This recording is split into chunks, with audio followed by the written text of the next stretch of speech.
Get ready for some common sense clarity and solutions from your hosts, Paul Harmon and Ricky Neer. Hello, everyone. This is Paul Harmon, one of your hosts. I'm a financial coach and strategist with the Renaissance Companies. And as always, our businesses are local and our show's live. You're listening to The Shift Economy. My beautiful co-host is not with us today, so this is where everyone's supposed to say, ah. However, what we do have is we have three very powerful guests in the studio today. We have the award winner of the Fearless Woman Award, Miss Jean Backus, Carpenter Backus, rather, let me correct myself. She's also the author of a book called The Naked Accountant. In fact, she's holding it up in front of me. And also in the studios, we have Anna Robles Cummins, who is, as far as I'm concerned, she is one of the biggest sensations in network marketing. She is in the top 10, not only nationally, but also internationally. And we also have our wellness and business luminary, Miss Lucinda Datras, back in the studio. So welcome, ladies. Before we jump in, Jean, I asked you out in the hallway if you wouldn't mind going over the cycle. It's based on a book called Generations. And the presentation was created by Roy Williams, who is behind the Wizard Academy. And what he says is that there are 40-year cycles, and there are two cycles, each 40 years. One is the civic cycle, and one is the idealist cycle. And the idealist cycle actually started in 1962, and it ended in 2002. And the idealist cycle is when it's all about me. And you can typically see when these cycles are changing through literature and through music. And so now here we are in the civic cycle when it's all, we're in this together. And you can see it, Obama, the president we elected, you can see it in the tax code, you can see it in music, in communities. And now we are 8 years into the civic cycle. Again, at the risk of sounding a little heady, you were mentioning that you're reading one of Eckhart Tolle's books, which some people find very profound. Other people sit there scratching their head trying to wonder what the heck this guy's talking about. But you pointed out three things that sounded real interesting. Yeah, he always gets my attention, and he particularly got my attention. Something I heard this morning, I'm actually listening to his book. And he said, if you don't have these three things and one of these three things and everything you do, then you either have to move to acceptance or you have to give it up. And these three things are joy, enthusiasm, or acceptance. Joy, enthusiasm, or acceptance. So you look at the things that you're doing, and then you do a little internal search of, okay, am I enjoying this? No. Am I enthusiastic about it? No. Am I accepting it? No. So where are you? Well, you're probably depressed. Addicted to fear. Or you're suffering in some way. And so he says the easiest one to move to is acceptance. Because face it, we all have things that we have to do that we don't enjoy, and we're certainly not enthusiastic like a flat tire.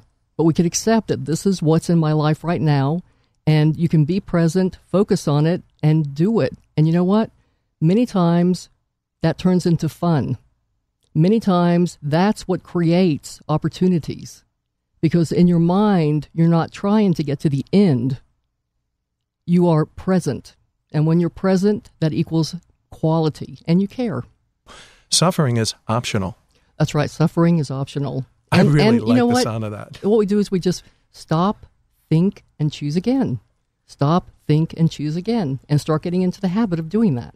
So, I'm sorry, go ahead, Lucinda. I was thinking that one of the shifts that really is coming up as we grow into a more enlightened culture is that very often what we were taught in our socialization is that there's a right way and a wrong way. So we end up in a world that's very black and white, that it's either this way or it's that way. You're right, yeah. So we have this option to suffer or not to suffer, or to sacrifice or to be selfish. So the option is either you sacrifice or you become this selfish thing. So it's either martyrdom.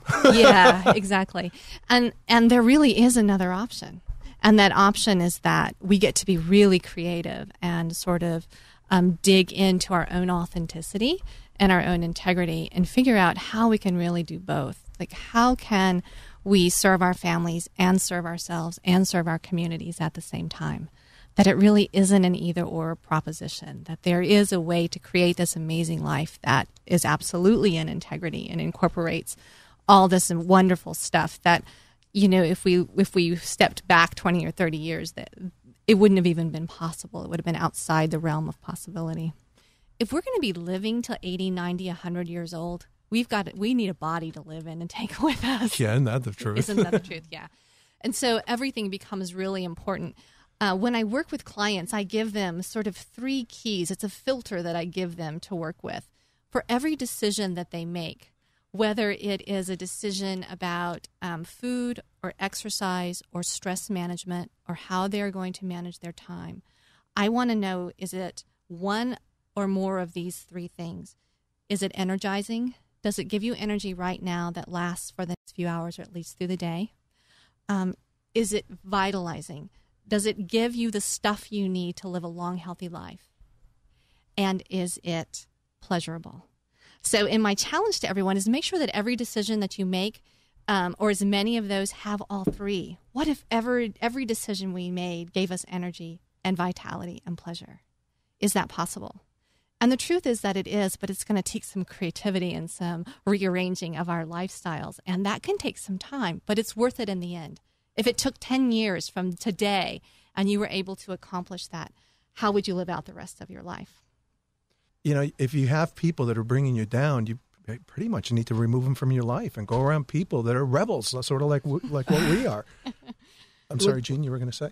You typically have 4 people that you meet in your life. I hope I remember all 4 of them. The first one is a drifter, and they're the ones that kind of, oh, yeah, man, whatever.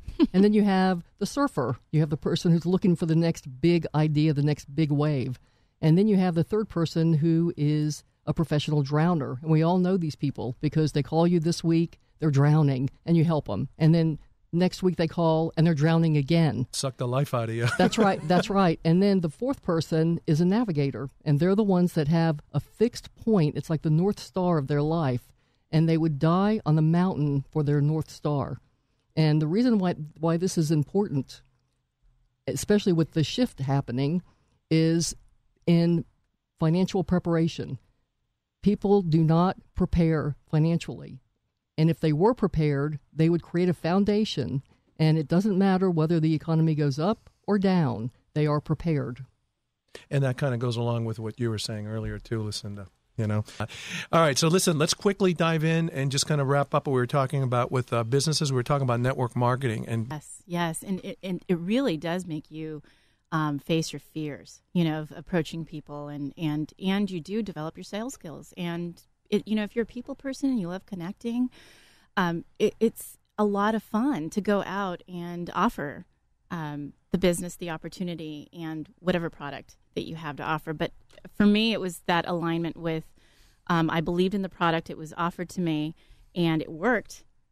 And then I looked into the opportunity, and it made absolute sense to me. And now I am thinking bigger. And I have bigger dreams, and I know that if I push a little harder, I will make more money with this company, and really live the life that I want to. And I don't really see myself retiring either, Paul. Right. I don't. I will be enjoying my life and enjoying my family and making money while I sleep. And here's the important thing to point out for everyone listening out there. We're talking about money. It's not about the greenbacks. It's about the freedom. Money is nothing more than a medium, because as my friend Lee Brower was talking about, and I incorporate into my practice, the quadrant conversation, or otherwise known as the Brower quadrant, our true wealth is not in the money. No. It's what the money buys us. Because at the end of the day, it's not about that fancy red sports car. It's not about the big house. Because once you have all of that, what are you really doing it for?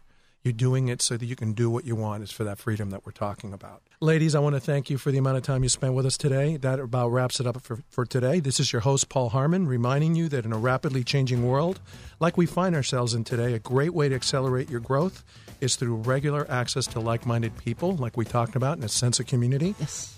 But for people specifically who are consistently choosing to be more, do more, and have more. So stay away from those doom and gloomers.